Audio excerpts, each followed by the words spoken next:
Bueno, vamos a hablar ahora de la escuela del aprendizaje. Esta es una de las escuelas que a mí más me gustan porque concibe la estrategia como un proceso emergente, es decir, que nace de la organización, del colectivo.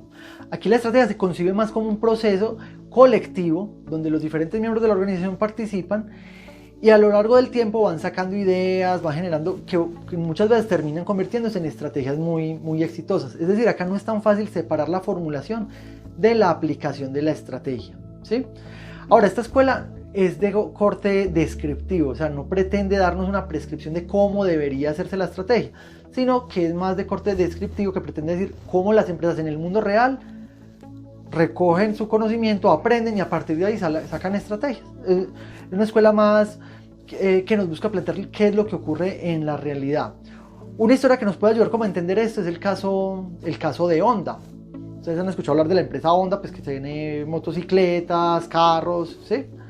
Resulta que Honda, cuando llegó a los Estados Unidos, Honda es una empresa japonesa y muy rápidamente, pues en cuestión de unos años, se volvió líder del mercado y desplazó a una empresa que era emblemática, pues, norteamericana en el campo de las motocicletas, que es Harley Davidson, la empresa de motos pues más, pues que tiene mayor prestigio en ese mercado.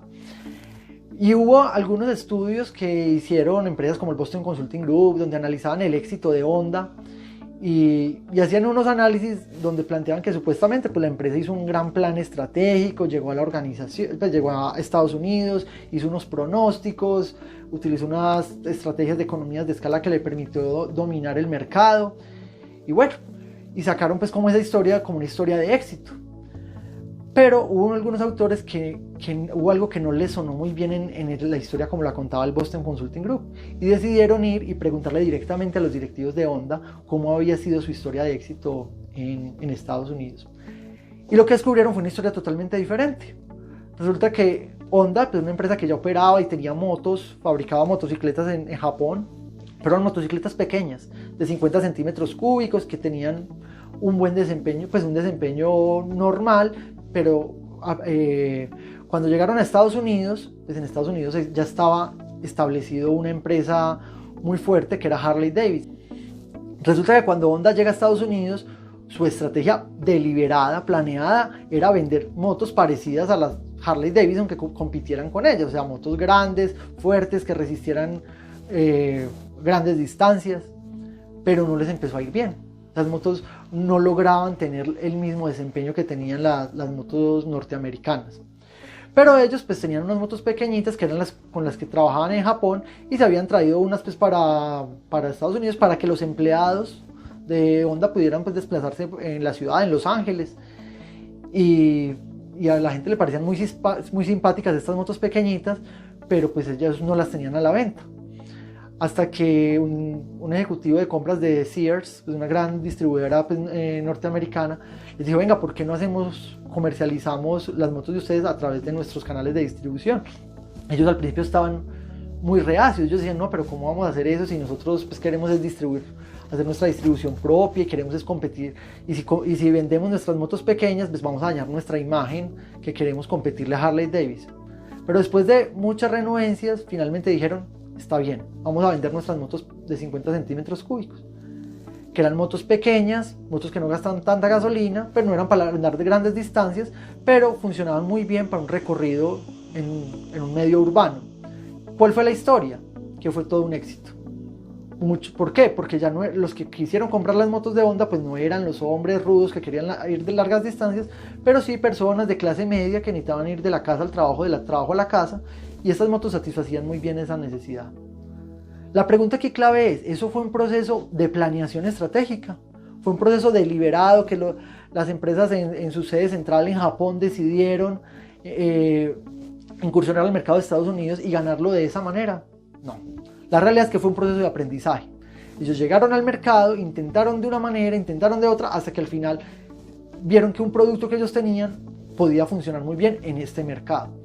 Y eso fue un proceso de aprendizaje. Y muchas de las empresas en el mundo, muchas que hacen estrategias exitosas, muchas veces nacieron así. Nacieron de la conversación de un vendedor con un cliente, o de una idea que se le ocurrió a un operario, o de una de conversaciones que tuvieron ejecutivos al interior de la organización y no necesariamente de un plan estratégico que se formula cada 3 años o cada 5 años, ¿sí? Acá vamos a mirar que hay diferentes teorías que nos ayudan a explicar esta pregunta: ¿cómo aprenden las organizaciones? Las organizaciones, ¿qué es lo que hace que puedan adquirir conocimiento, distribuirlo, interpretarlo de manera compartida y almacenarlo para ser utilizado posteriormente? Entonces ahí, por ejemplo, hay un artículo muy conocido de Praha Lady Hamel que se llama The Core Competence of the Corporation, en el cual ellos analizan cómo las empresas hoy en día no compiten tanto por los productos que hacen, que fabrican, sino por las capacidades. Es decir, aquello que saben hacer, que es lo que les permite finalmente hacer esos productos con los cuales compiten. Y la invitación que hacen es cómo la alta dirección debe preocuparse más que por los productos, por el desarrollo y gestión de esas capacidades centrales, aquello que les permite hacer muy bien las cosas. Algo de esto lo vamos a ver cuando hablemos de las teorías de recursos y capacidades, sobre todo cuando pensamos en el diagnóstico interno que se hace de las organizaciones. También está la teoría de la gestión del conocimiento. Los autores japoneses Nonaka y Takeuchi, que analizaron cómo las empresas crean conocimiento a través de la interacción de dos tipos de conocimiento, lo que llamamos el conocimiento tácito y el conocimiento explícito. ¿Qué es el conocimiento tácito? Aquel conocimiento que está en la mente de los individuos. Por ejemplo, ustedes saben nadar, ¿sí? O saben montar en bicicleta, pero es difícil que si usted le va a explicar a otra persona cómo se monta en bicicleta o cómo hace usted para nadar, es difícil explicarlo en palabras. Usted sabe hacerlo y usted tiene la claridad de que usted tiene ese conocimiento, pero no es fácil explicarlo. Los conocimientos explícitos son aquellos que sí se pueden codificar, que uno los puede pasar a un manual, convertir en un proceso, ¿sí? En las empresas hay ambos tipos de conocimientos, tácitos y explícitos. Y Nonaka y Takeuchi lo que nos analizan es cómo los conocimientos tácitos y explícitos se combinan en una espiral donde hay unos procesos de socialización, que es decir, convertir el conocimiento tácito de unas personas, pasarlo a otras personas de manera tácita. La externalización, es decir, cómo yo convierto esos procesos tácitos en explícitos. Por ejemplo, cuando yo le digo a una persona de la organización que algo que sepa hacer, me lo convierta en un proceso, hagamos un levantamiento del proceso. Esa es una forma de externalización. La combinación, es decir, la articulación de conocimientos explícitos con otros conocimientos explícitos. Y la internalización, que es cuando yo cojo conocimientos explícitos y los transmito a otros individuos a través del entrenamiento, la capacitación, hasta que se vuelven tácitos. Es decir, que la persona ya los interioriza y no necesita tenerlos codificados, sino que ya los almacena directamente en su mente, y esa sería la internalización.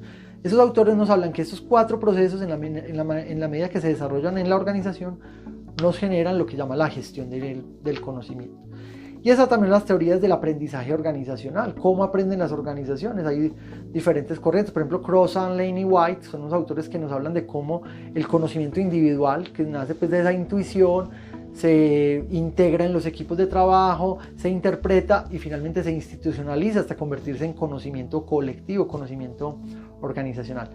Todas esas teorías, como veremos, no nos dicen tanto, no nos dicen cómo se debe hacer una estrategia en una empresa, sino que nos dicen que en la medida que nosotros trabajamos por desarrollar esas capacidades, esa capacidad de aprender, esas capacidades dinámicas de la organización, vamos a lograr que la empresa sea más competitiva y esté más preparada para generar ventajas competitivas y sostener esas ventajas competitivas en el mercado. Algunas críticas que se le hacen a la escuela del aprendizaje: pues es una escuela que, como vemos, no nos da una orientación de cómo debería hacerse la estrategia. Entonces, para un directivo que le digan, bueno, simplemente vaya ensayando cosas a ver qué le funciona, pues eso tampoco le va a servir. Entonces, no se trata tanto de que entonces no hagamos planes estratégicos porque lo que uno planea no va a salir. No, uno hace planes estratégicos, hay que hacerlos, pero entender que las estrategias se pueden ir alimentando de esos procesos emergentes que van surgiendo de diferentes partes de la organización.